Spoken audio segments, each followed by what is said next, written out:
Ó, a Aline já está perto dos 40. Você passou dos 50. A Neurilene é patrimônio de Porto Nacional já. A Rubimi é a mais jovem desta igreja. Está no auge dos 18. Esta menina, olha, eu carreguei no colo. Já está velha. Envelheceu esses anos todos aí, né? Então, as meninas acham um esposo. Para quê? Para que nós nos unimos? Para nos multiplicarmos. Porque a ordem do Senhor é qual? Que nós nasçamos de novo, cresçamos e façamos discípulos. Então a ordem do céu é crescer. E nós temos que crescer em todas as direções. E uma das coisas que faz crescer é o quê? É você ser organizado em tudo aquilo que faz. Gente, desorganização não vem de Deus. Desorganização tem filial no inferno. Por isso que nós temos que ser organizados naquilo que fazemos. Amém? Então, eu acho que eu vou começar a fazer visita nas casas agora, para ver como estão as casas organizadinhas. Ó, viu? O Eliésio dá conta lá, né, Eliésio? Você põe a casa em ordem, não põe? Então tá bom. Mas nesses dias que eu fico fora, a gente medita bastante. E uma meditação que eu fiz foi quando você faz tudo, mas assim mesmo você prova o insucesso. É isso que nós vamos ver hoje. Deus quer falar com você que muitas vezes o resultado não é o resultado que esperamos. Nos esforçamos em tantas coisas, até mesmo espiritualmente. Alguns dizem, mas apóstolo, eu jejuo, eu oro, eu pago o preço, sou fiel nos dízimos, eu faço isso, eu faço aquilo. Mas ainda eu não consigo ser um vitorioso. Porque normalmente a gente gosta de pregar só para vitorioso. Só que para chegar na vitória, nós primeiro experimentamos várias derrotas. E a derrota nunca é uma derrota. As derrotas são a aprendizagem para a grande vitória. Se nós só conhecêssemos vitórias, nós não cresceríamos, não amadureceríamos. Porque as derrotas, na verdade, nos provam e nos amadurecem para que alcançamos a vitória. Eu escolhi duas mulheres para falar para vocês na Bíblia, que fizeram tudo certinho. E na hora de colher o fruto, não obtiveram aquilo que esperavam. Amém? Então vamos abrir nossas Bíblias em 1 Reis.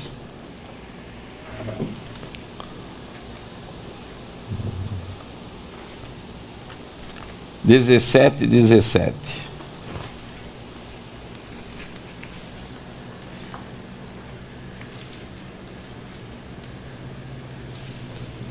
Porque quase sempre alguém vai te questionar. Mas você não é filho de Deus? Você não é crente? E por que as coisas não acontecem para você como deveria acontecer? E nós nos questionamos disso. Meu Deus, eu vou para a igreja, eu pago um preço. Por que as coisas não acontecem? Começa assim. E depois dessas coisas sucedeu que adoeceu o filho desta mulher, da dona da casa, e a sua doença se agravou muito até que nele nenhum fôlego ficou. Então ela disse a Elias: que tenho eu contigo, homem de Deus? Vieste tu a mim para trazeres à memória a minha iniquidade e mataste meu filho? Sabe quem é esta mulher? Esta mulher foi a viúva de Sarepta, aquela que só tinha um punhado de trigo e um pouco de azeite, e que quando o profeta falou com ela, faça então o pão para mim, ela obedeceu o profeta, por mais que ela não conhecesse Deus, Ela era pagã, mas ela ouviu o profeta e obedeceu o profeta. Fez tudo de acordo. Mas depois dela fazer tudo de acordo, um dia o filho dela morre. Gente, e o profeta morando com ela. Já imaginou? O homem de Deus morando dentro da casa dela. E a única coisa que tinha restado para ela, que era o filho, morre. Olha a reação dela. Você veio para minha casa para matar o meu filho? E ele lhe disse, verso 19, dai-me teu filho. Aqui que está a diferença do homem de Deus. O homem de Deus, gente, ele não anda por situação e circunstância. Ele anda por fé. E quando se anda por fé, nós andamos em cima das promessas de Deus. Aquilo que Deus prometeu na tua vida, aquilo que é o teu destino profético, vai se cumprir independentemente da situação que você está vivendo. Amém. Se há coisa que eu gosto, são os desafios de Deus na nossa vida. Porque desafio é só para a gente ir aonde nunca foi. E quase sempre o desafio é quando tudo diz não, você crê em Deus e vai em frente e acontece. É ou não é? Pois o profeta estava diante da morte. Gente, diante da morte não tem força. Tem ou não tem? Sim ou não?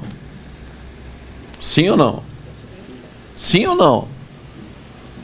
Eu não vejo a resposta de vocês, só um faz assim, outro faz assim. Eu digo, sim ou não? Henrique? Sim? Diante da morte. Sim, tem remédio?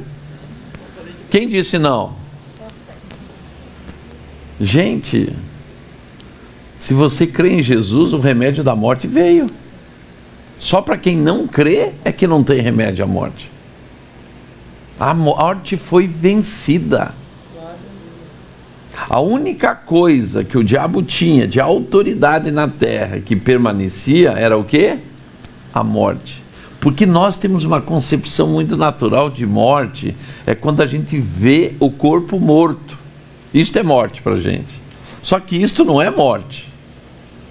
O teu corpo tem um dia, uma data de validade.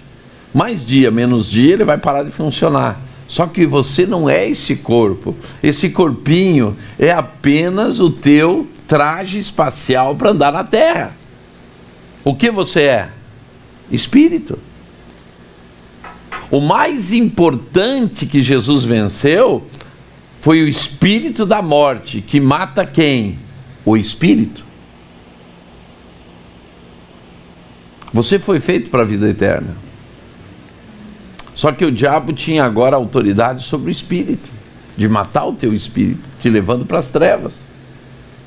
Então a morte tem jeito? Tem. E o mais importante, que Jesus não só venceu a morte, mas te deu autoridade sobre a morte, também física. E o profeta vê isso. Teu filho morreu? Parece aqueles políticos antigos que chegam assim para o filho de alguém que ele conhece e diz: e o teu pai como está? Daí o pai disse: o senhor não ficou sabendo? Meu pai morreu ano passado. Ele diz: morreu para você, filho ingrato. Para mim ele está no coração. Porque políticos sabem como que é, ele não pode sair mal. Então, o que isso tem a ver? É porque a morte é dessa maneira. Para um profeta, para um homem de Deus, não existe morte. Existe ressurreição. E qualquer um pode ressuscitar. A Marili já me avisou uma coisa esses dias. Que se ela morrer, ela não quer ninguém orando para ela ressuscitar. Ela quer morrer morrido e acabou. E já ir para outra... Não, então já está todo mundo avisado, tá bom? E eu também, por favor, me deixe em paz. Gente do céu, eu ouvindo esse de um pregador, a mãe chegou para o pregador chorando. Veja só, minha filha, agora que se formou, agora que ela ia viver a vida e não sei o quê. O pregador perguntou para ela, mas minha senhora, a tua filha está em uma situação melhor ou pior? Ela disse, está bem melhor que eu. Então você está chorando por quê? Se você a ama, o melhor para ela é o melhor para você. Mas sabe por que você está chorando? Porque agora ela não vai realizar os teus sonhos. Esse é um problema. Nós muitas vezes nós queremos nos projetar através dos nossos filhos. Mas nós não analisamos situações na vida deles que só eles podem viver e que será para eles, porque nós já vivemos a nossa parte. Nós vemos muitos filhos frustrados por aí, por quê? Porque não estão vivendo os seus sonhos, estão vivendo os sonhos dos pais e terão uma vida frustrada, porque nenhum de nós foi feito para viver a vida dos outros. Nós fomos feitos para viver a nossa própria vida. Por isso que nós temos que saber ter equilíbrio até naquilo que nós desejamos para os nossos filhos. Eu passei uma experiência na igreja marcante. A primeira noção que nós temos é que todos os nossos filhos têm que fazer faculdade, tem que ser alguém na vida. E se o teu filho chegar para você hoje e disser, mãe, pai, eu não vou fazer faculdade porque eu vou servir o Senhor. Eu quero ser pastor. Pois eu achava que para mim deveria ter acontecido isso há muito tempo atrás. Meu Deus, tanto sacrifício para me formar, para me estabelecer no mercado de trabalho, para tudo, para lá na frente, com 31 anos, descobrir que eu tinha que largar tudo para ir ser pastor. Já imaginou?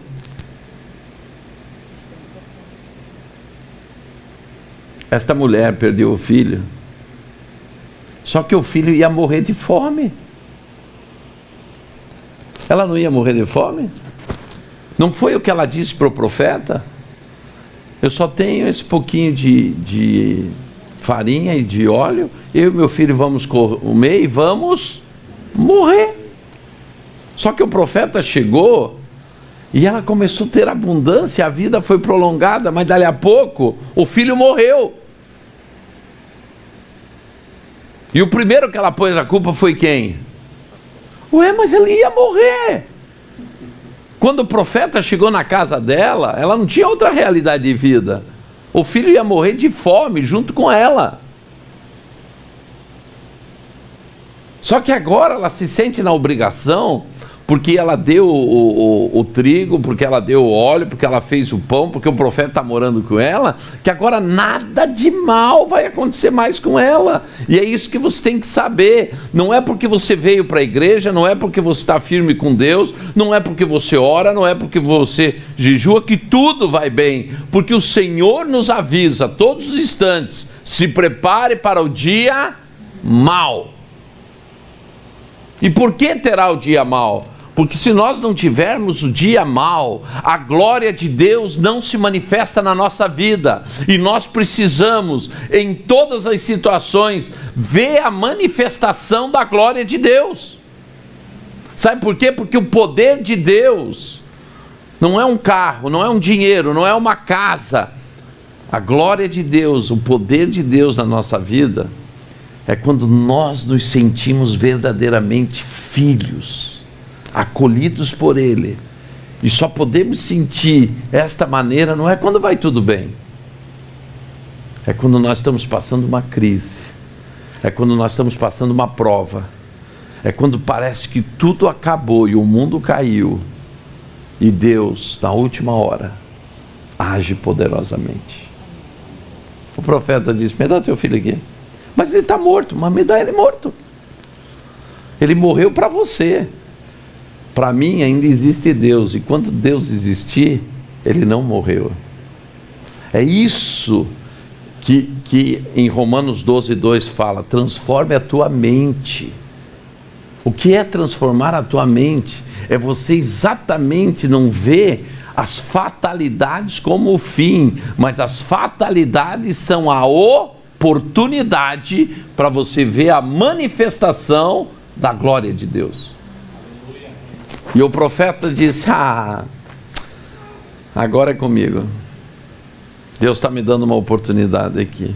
Ora, se o profeta andou 40 noites e 40 dias, se o profeta já tinha vivido, a chuva caiu quando não caía, já tinha vivido tudo isso, o que era para ele hoje ressuscitar alguém?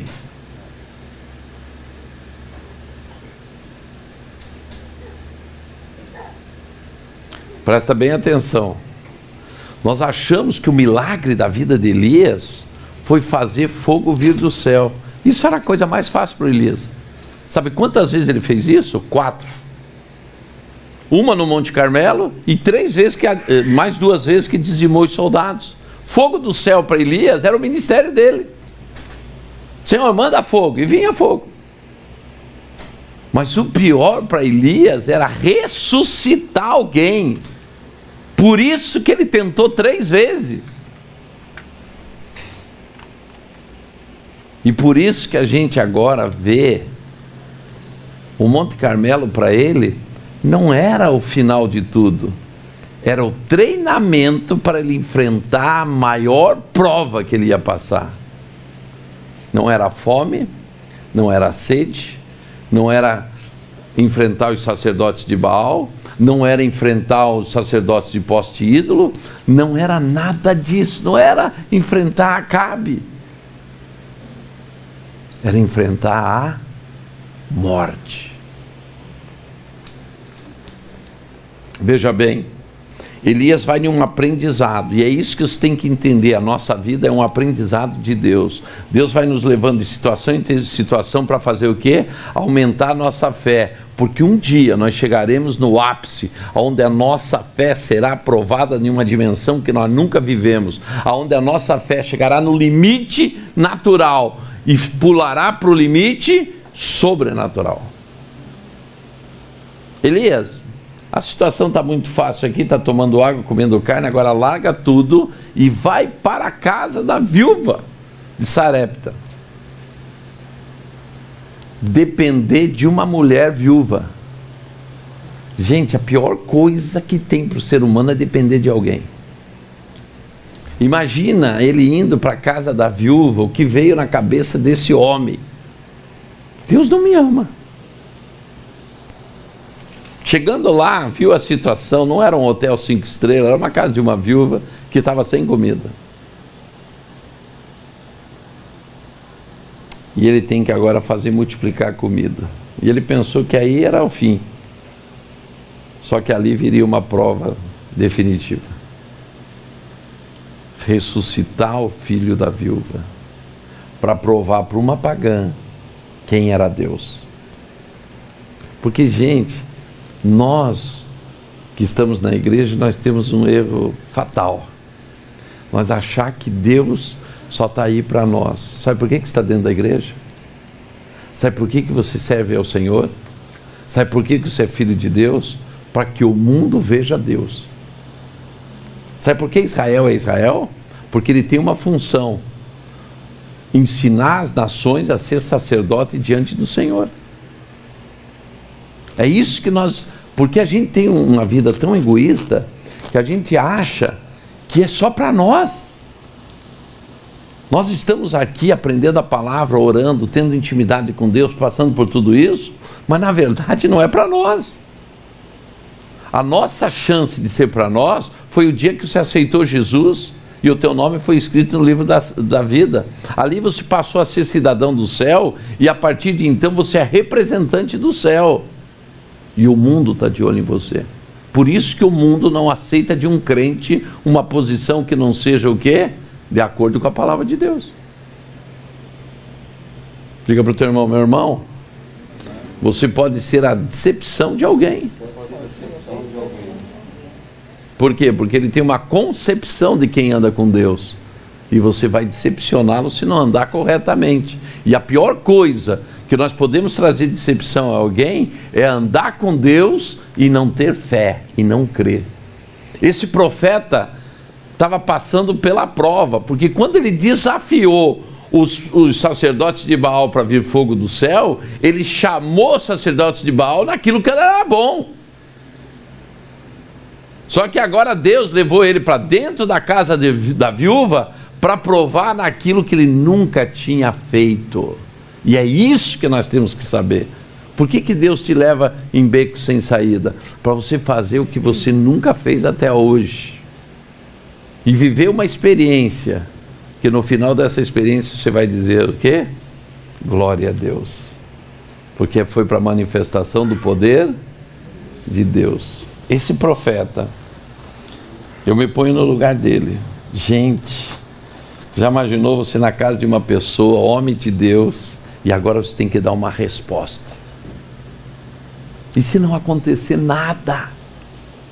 Como pode não acontecer?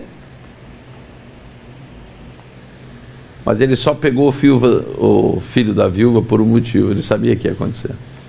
Porque a fé dele vem sendo preparada. Deus não nos põe numa situação difícil sem antes preparar a nossa fé. Olha o que ele faz. E clamou ao Senhor e disse: ó Senhor meu Deus, também até esta viúva, com que eu moro, afligiste matando-lhe seu filho. Olha a situação da alma do profeta. Ele já tinha reclamado para Deus que ele era o único da face da terra. E Deus teve que falar para ele: ó, tem 7.000 aí.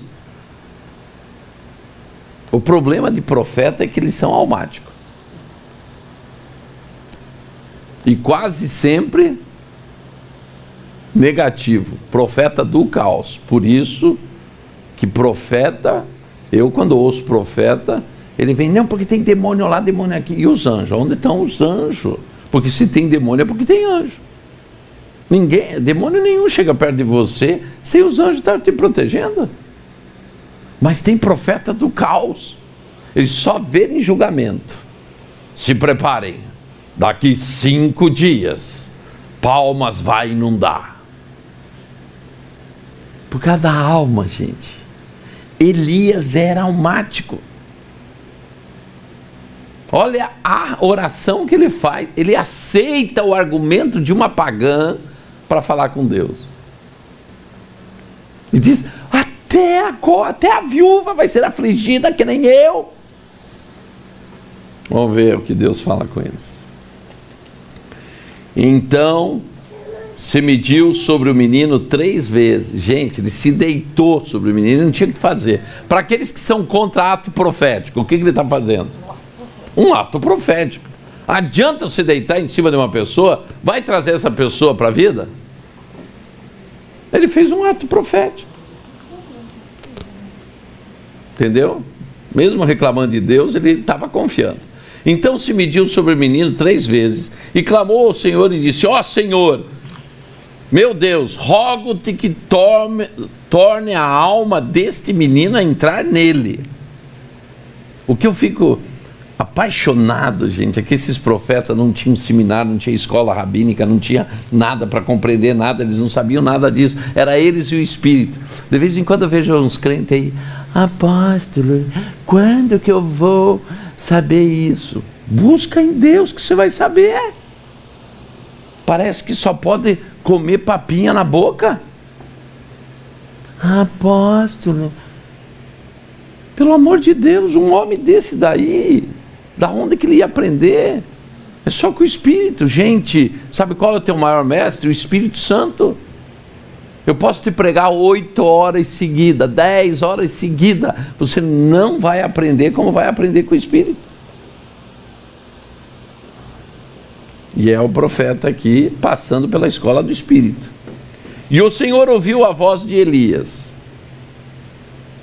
e a alma do menino tornou a entrar nele e viveu. O profeta deve ter feito assim, ó, quando o menino voltou assim, ele deve ter feito o quê?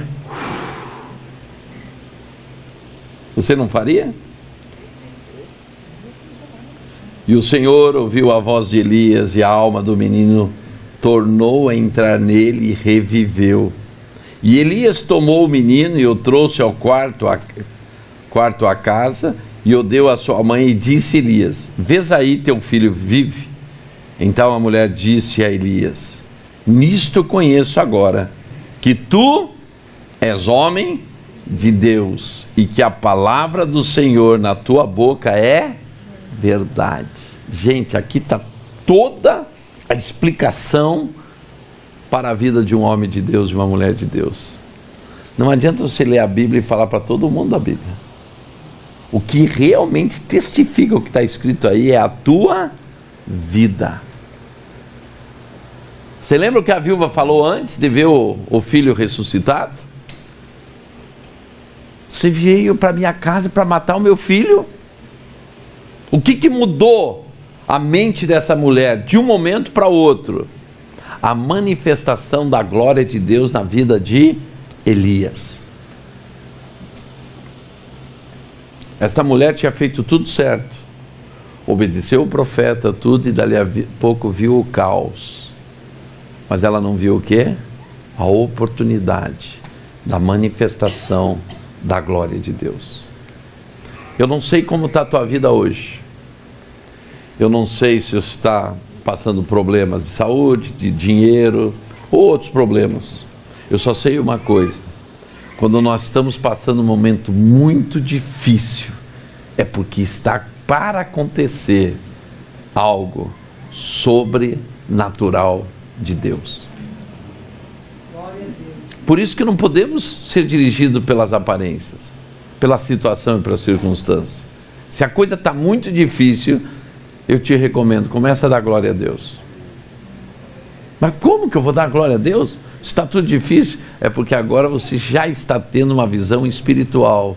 Você não vive pelo que está vendo, mas você vive pelo que não vê. Gente, de que adianta o profeta chegar para uma pagã, que nem essa viúva, e pregar para ela? Ela tinha que ver na vida do profeta a ação de Deus. Amém?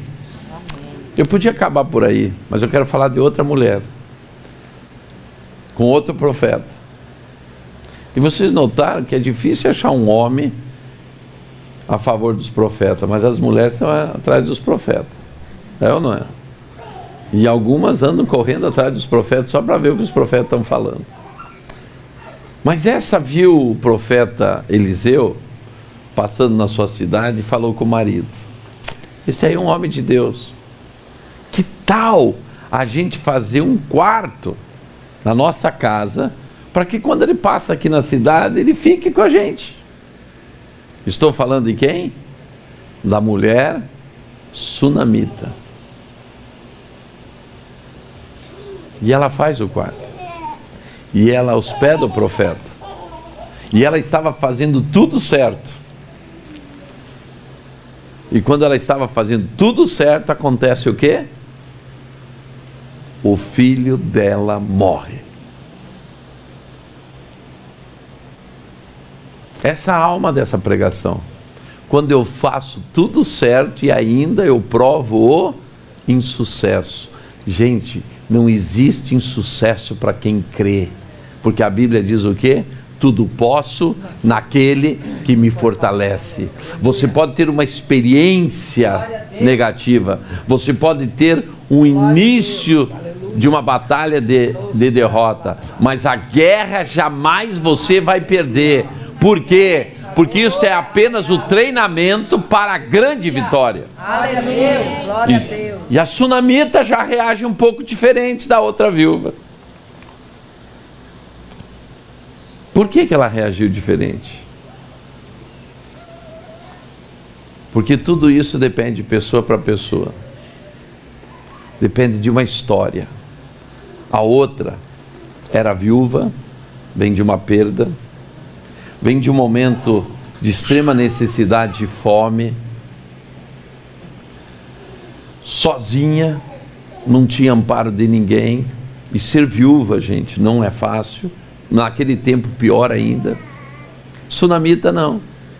Sunamita tem dinheiro, sunamita tem marido, sunamita tem uma boa casa, a ponto dele poder construir um quarto.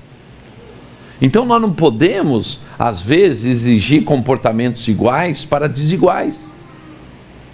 Por quê? Da mesma forma que cada um de nós tem uma teologia diferente, nós também temos uma reação de fé diferente. Eu nunca espero das pessoas a mesma reação de fé que eu tenho. Por quê? Porque a minha fé é descomunal. Deus me fez assim. Para eu crer, é a coisa mais fácil que tem. Agora tem pessoas que é que nem Tomé.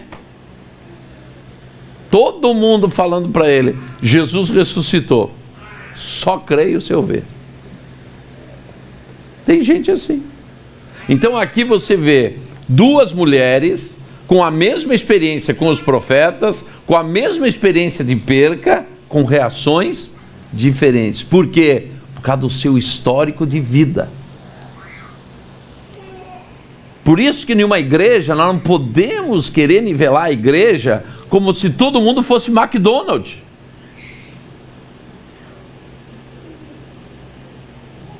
Por mais que eu, como pastor, gostaria que fosse todo mundo assim na mesma. Venham os irmãozinhos assim, apóstolo, tô tão fraco hoje, se fortalece. Eu já parto assim, né? Vai, vamos lá, é força agora, Deus vai te ajudar. Mas ele não vai te ajudar, está naquela situação. Sunamita era diferente, histórica era diferente.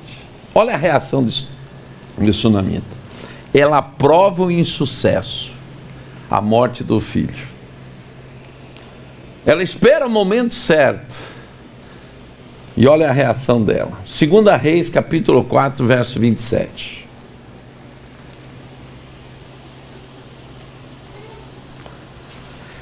Chegando ela, pois, ao homem de Deus, ao monte, ele não estava na casa dela. Pegou nos seus pés, mas chegou Geazi para retirar. Agora vem uma pergunta de conhecimento bíblico que o Henrique não pode responder, só vocês que podem. Por que Geazi não deixou a mulher pegar nos pés do profeta?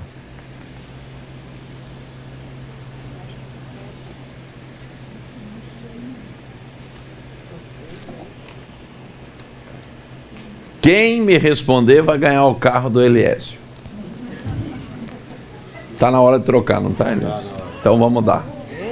Vamos dar ele e daí vem um novo. Hein? Por que Geazi não deixou ela tocar nos pés do profeta? Por quê?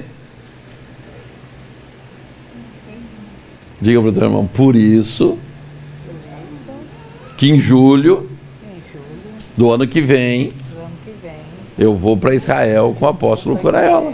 Por isso. Para aprender essas coisas. Porque, gente, mulher não pode tocar em homem judeu. Só os casados. O casado, ele não pode ser tocado por outra mulher. E o solteiro, jamais por nenhuma mulher. Para não ficar impuro. Imagina Eliseu, homem de Deus, ser tocado por uma mulher, era na hora impureza. Por isso que Geazi ficou todo assim. Achei gozado. Nós estávamos lá em Jerusalém, no voo das águias, e o pessoal aqui do Brasil, sabe como que é? Brasileiro é dado até não querer mais, né? Então, oi, você é do Brasil. E já veio as meninas que estavam na excursão.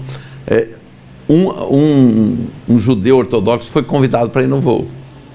E elas vêm, oi, todo mundo ficou de mão no ar e ele assim. Daí ele disse, eu não posso dar a mão para vocês. Daí eu entrei, né, para não ficar tão constrangedora a coisa. Eu digo, gente, é que ele é judeu. Mulher não pode tocar nele. E por que não pode tocar? Porque a Bíblia diz que se a mulher está menstruada, ela está no momento de impureza, e ela traz impureza para o homem. Você lembra a mulher do fluxo de sangue? Que os discípulos ficaram revoltados com ela, onde se viu tocar em Jesus, e de fluxo de sangue ainda.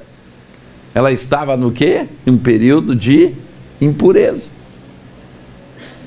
Então, porque Geazi, e Geazi, gente, não tem um testemunho muito bom, mas toda pessoa que não tem testemunho muito bom é legalista. Exige dos outros o que não vive.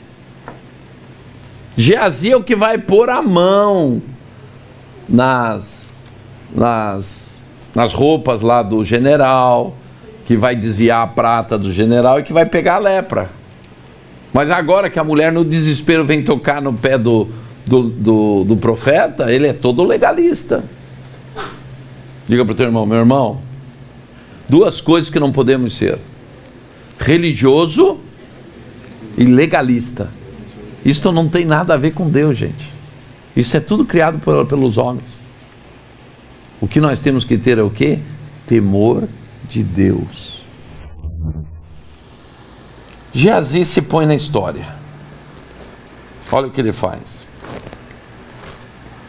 Chegou Geazi para retirar. Disse, porém, o homem de Deus: deixai-a, porque a sua alma nela está triste de amargura, e o Senhor mo encobriu e não mo manifestou. E disse ele: pedi eu ao meu Senhor algum filho? Olha como que ela começa. Ela era estéril. Quando ele foi parar na casa dela, ele ofereceu-se para orar para ela ter um filho. E agora ela pergunta: por acaso eu te pedi um filho? Aí ele responde: não disse eu, não me enganes. E ele disse a Geazi: cinge os teus lombos e toma o meu bordão na tua mão e vai. Se encontraste alguém, não o saúdes, e se alguém te saudar, não lhe responda, e põe o meu bordão sobre o rosto do menino. Quer dizer, não era por coisa religiosa, que não era para cumprimentar, isto é, não perca tempo no meio do caminho.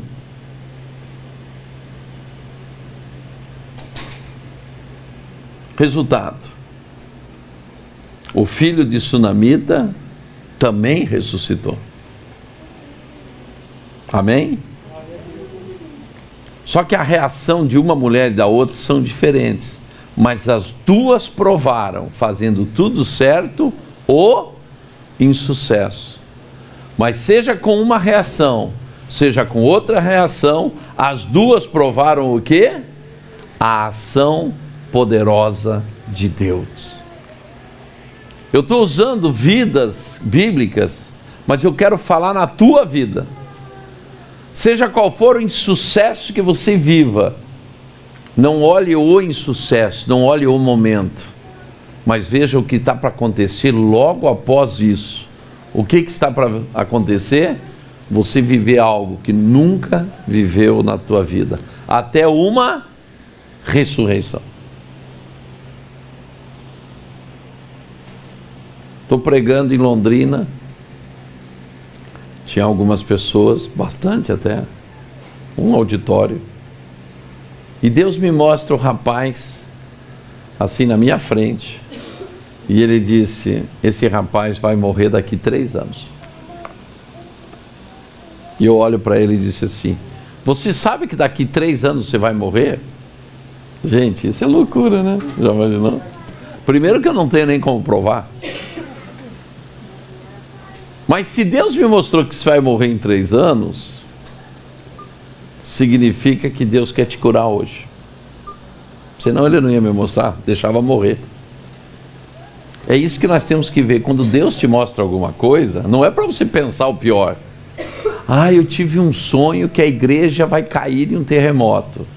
Deus não quer te mostrar o que vai acontecer.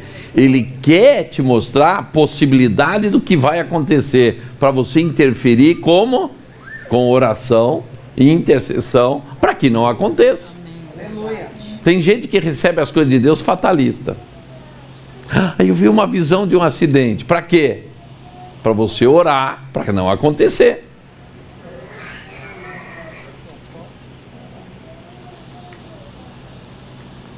Compreenderam? Daí disse, pega a tua cadeira e vem aqui. Sentou aqui. Eu disse, tudo que você ia passar daqui 3 anos, você vai passar agora.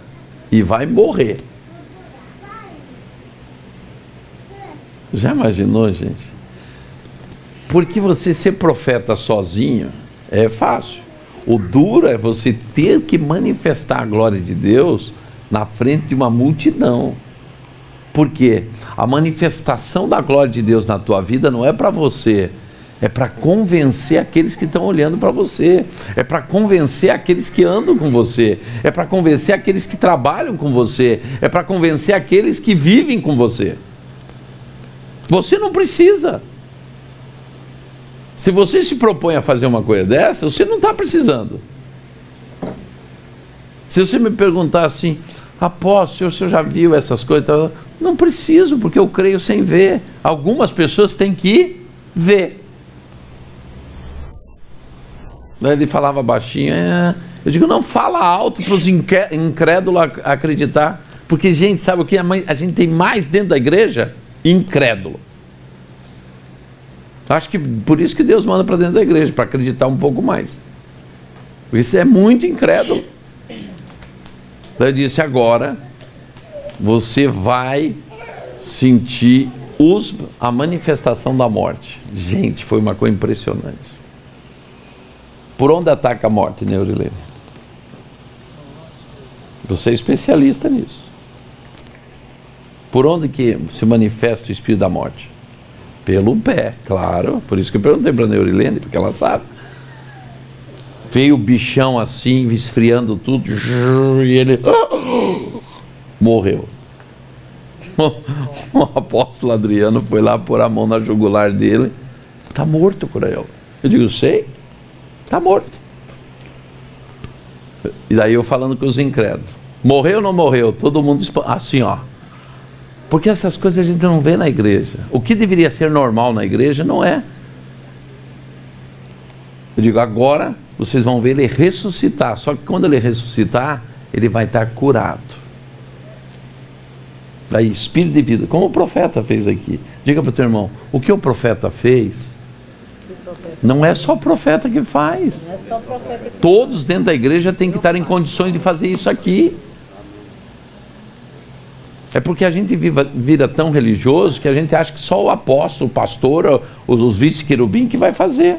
Não, gente, o que está na Bíblia é para eu viver, é para eu fazer. Amém. Por isso que está na Bíblia. Senão a gente tinha que esconder a Bíblia e só o clero, apóstolos e etc. vão ler. Por que você tem uma Bíblia em casa? É para você ler e saber que o que está ali vai acontecer com você também a qualquer dia. E você tem que estar em condições de agir.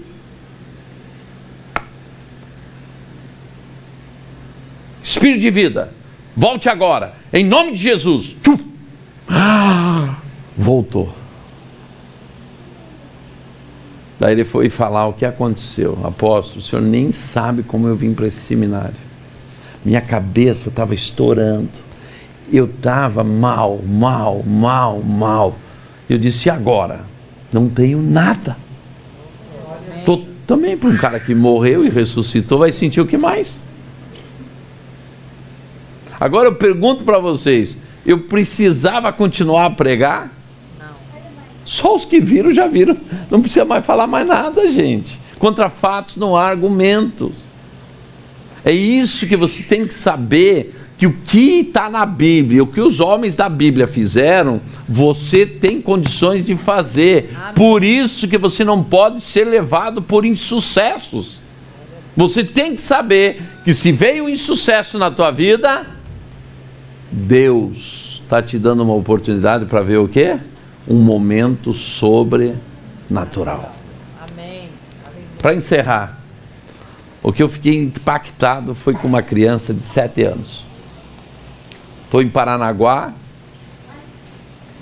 ensinando sobre os anjos, o que os anjos fazem.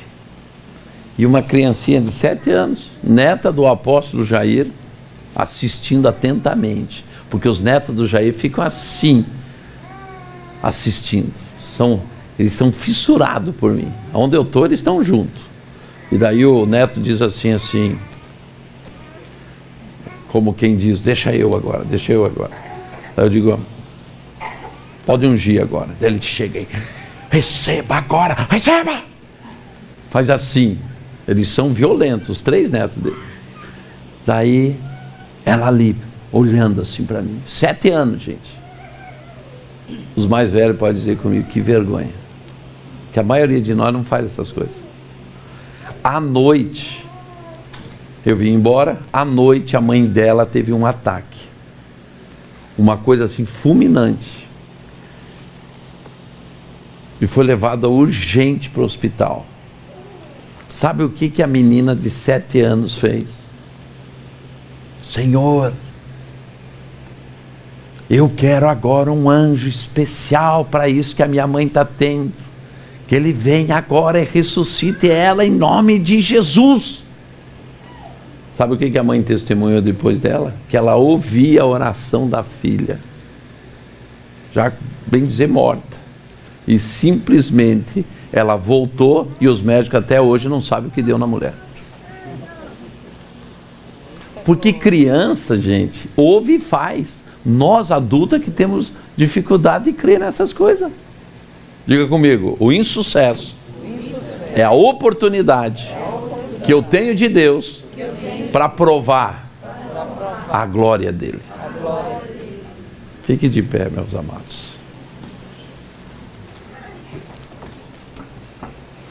Vamos orar para que Deus hoje haja na tua mente, para que você não viva por situações e circunstâncias nunca mais, mas para que você aproveite momentos difíceis da tua vida com uma concepção que é a oportunidade que Deus está te dando para provar o que você nunca provou antes. Espírito Santo, nós sabemos que só podemos viver o teu sobrenatural quando estamos cheios do teu Espírito. Por isso, cada um que está dentro dessa igreja seja tomado pelo teu Espírito de uma maneira sobrenatural. Toca agora, Senhor, em cada um. Traga para eles a coragem. Traga agora a ousadia. Traga, Senhor, a presença de Espírito necessário para saberem agir nos momentos mais difíceis. Mais do que isso, Senhor, esteja mexendo com a fé de cada um. Que nós vejamos a partir de hoje, Senhor, a situação dessas 2 viúvas. Que no fundo, elas queriam uma ação dos homens de Deus, dos profetas. Que cada um se veja desta maneira diante dos seus amigos, dos seus familiares, daqueles que trabalham com eles, Senhor. Que com certeza estão esperando nas suas vidas uma manifestação de Deus. Eu repreendo agora toda a covardia, eu repreendo agora todo o medo. Eu repreendo na autoridade do nome de Jesus tudo aquilo que nos quer levar para a religiosidade, para o tradicionalismo e principalmente para a incredulidade.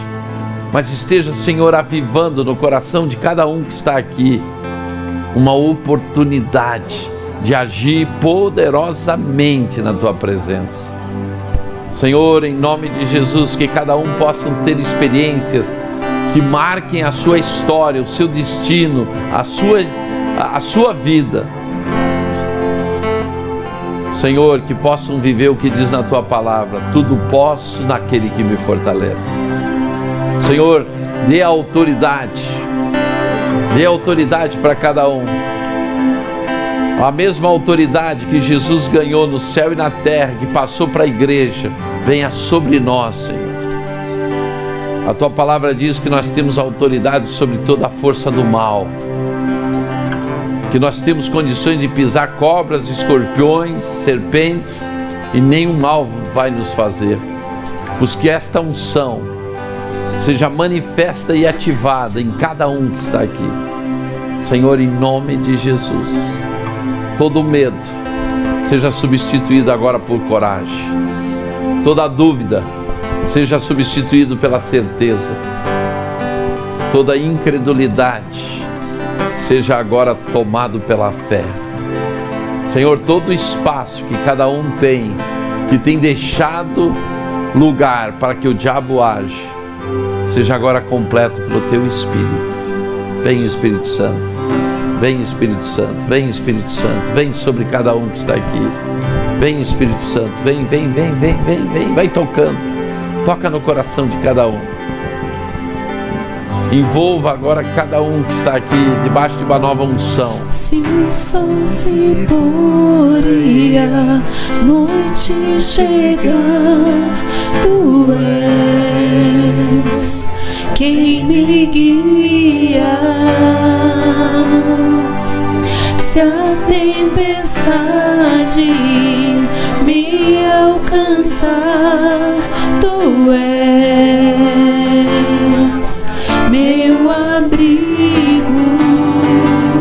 Se o mar me submergir, a Tua mão me traz à tona pra respirar e me faz andar sobre as águas. Tu és o Deus da minha salvação, és o meu dono, minha paixão, minha canção e o meu louvor.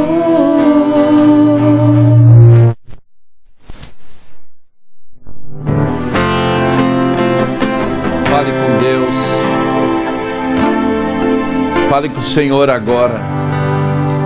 E peça: Senhor, eu não quero ter uma vida só de igreja, uma vida de crente normal. Peça para que você tenha experiências onde você possa provar o poder de Deus na tua vida. Isso vai te fortalecer.